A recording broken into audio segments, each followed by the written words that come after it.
Anu Sidhu, and I am a family practice and a lifestyle medicine doctor. I am also the founder of Spring Monarch Primary Care. Today, I'm going to tell you about the tips that I give to my patients when it comes to constipation. I do have a direct care practice, which allows me to spend a lot of time with patients and really guide them on lifestyle changes that can have big impacts in their overall life. If you don't know what direct care, that's fine. The video previous to this will tell you all about what direct care is. It's really amazing. And I've linked my practice website in the comments, so feel free to check that out and learn more about direct care.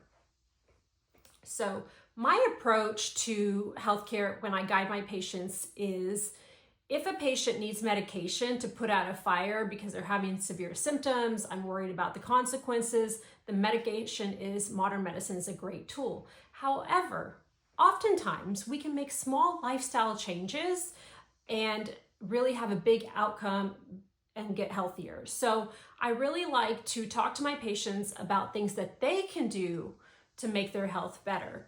And oftentimes that resolves the problem. So today I'm going to talk to you about my top tips for constipation and about how to get healthier, how to get your bowels healthier.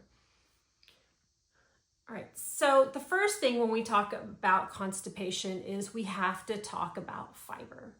Fiber is the #1 nutrient deficiency in the Western diet. And so when you have a fiber deficiency, you are more likely to have constipation. Fiber bulks up our stool and creates healthy bowels. So my first piece of advice, or the first thing I ask patients, is how much fiber are you getting? So how much fiber should you get? The average female needs about 25 grams of fiber per day or more, and the average male needs 35 grams of fiber or more. The Western diet average is well below that. So the easiest thing we can do is to increase the fiber. The good news is when we increase the fiber, we also improve gut health. So when you are increasing fiber, it's really important to understand that you want both soluble fibers and insoluble fibers. So soluble fibers are like your citrusy foods, your oats, and things like that. Your insoluble fibers are like whole grains and your vegetables. And together, those two types of fiber in our diet come together and create healthy bowels. So my top tip for improving constipation is increase your fiber.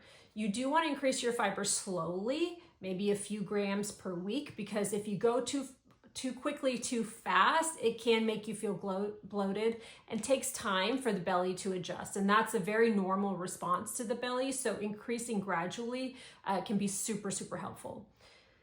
The second thing I like to remind patients about constipation is in order to have healthy bowels, we need to be moving. So if you've ever had bowel surgery or any major surgery, what do they get you to do after the surgery? They get you to get up and walk. And when you get up and walk, it wakes up your bowels and allows you to have that bowel movement or pass gas. They may have asked you a billion times after surgery.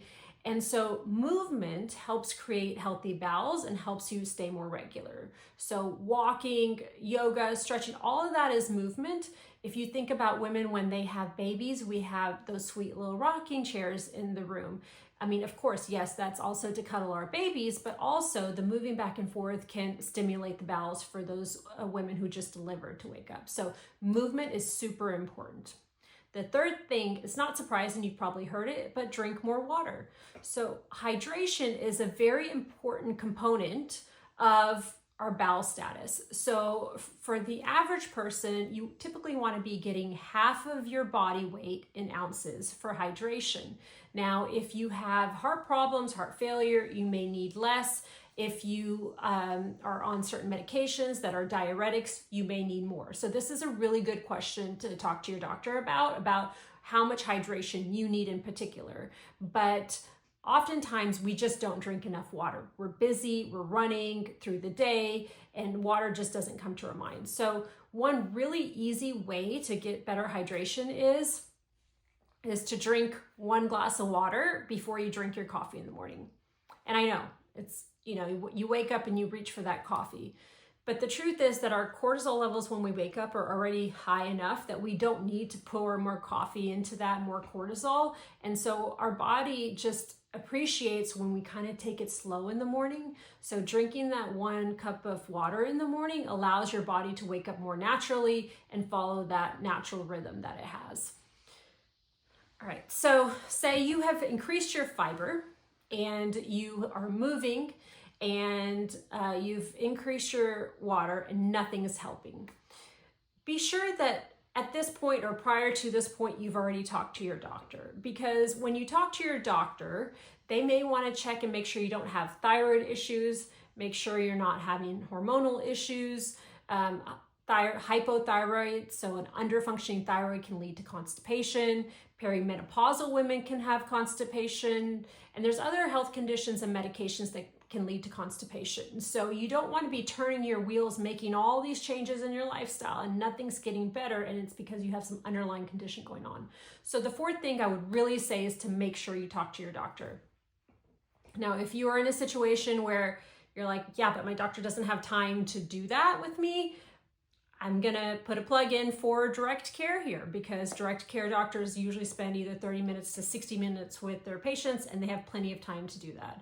The other thing that to look out for is possibly a physician who is certified in lifestyle medicine. Lifestyle medicine addresses 6 pillars of health, and nutrition is one of those. So we spend a lot of time talking to our patients about lifestyle factors, including nutrition. So I'll put a link for those in the captions. All right, so say you've tried the hydration, your labs are all normal, you've talked to your doctor, and you're still constipated. Maybe this has been a lifelong issue for you. Maybe it's been going on for years. At that point, I might tell my patient, okay, let's try some medications. But when we do try medications, it's really important to understand that they're not all the same.